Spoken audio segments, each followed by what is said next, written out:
10 நிமிஷத்தில் ஒரு எம்மியான Chettinad chicken gravy எப்படி பண்ணலான்னு பார்த்துலாமா? இந்த செட்டிநாடு சிக்கன் கிரேவி அவ்வளோ டேஸ்ட்டாக இருக்கும். ரொம்ப சிம்பிளாக சட்டிலாக செஞ்சு காமிக்க போகிறேன். எப்படி பண்ணலான்னு பார்த்துடலாம். ஃபஸ்ட்டு ஒரு கடாய் எடுத்துக்கோங்க, நல்லெண்ணெய் சேர்த்துக்கோங்க, ஸ்பைசஸ் ஆட் பண்ணிக்கோங்க. நீளமாக நான் அரிஞ்சு வச்சுருந்த 3 பெரிய வெங்காயம் நான் அதை எடுத்துகிட்டு கொஞ்சமாக கருவேப்பிலை அதையும் சேர்த்துட்டு, கொஞ்சமாக பச்சை மிளகா அதையும் சேர்த்துட்டு இதை நல்லா வதக்கி விடுவோம். இப்போ கொஞ்சமாக இஞ்சி பூண்டு பேஸ்ட் சேர்த்துட்டு அதையும் அதில் போட்டு நல்லா வதக்கிட்டு, ஒரு கைப்பிடி புதினா நான் ஒரு 1.5 தக்காளி பக்கம் எடுத்து இங்கே நறுக்கி அதையும் அதில் சேர்த்துட்டு கொஞ்சமாக உப்பு சேர்த்துட்டு இதை நல்லா வதங்க விடுங்க.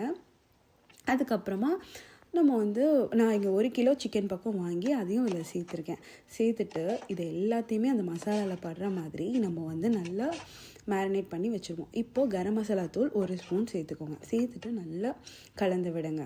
இப்போது 2 ஸ்பூன் குழம்பு மிளகாய் பொடி, அவ்வளோதான். இதையும் சேர்த்துட்டு நல்லா கலந்து விடுங்க. தண்ணி ரொம்ப வேண்டாம், சும்மா கொஞ்சமாக 1/2 டம்ளர் பக்கம் சேர்த்து இதை நல்லா கலந்து விடுங்க. கோழிலேருந்தே நல்லா தண்ணி வரும்.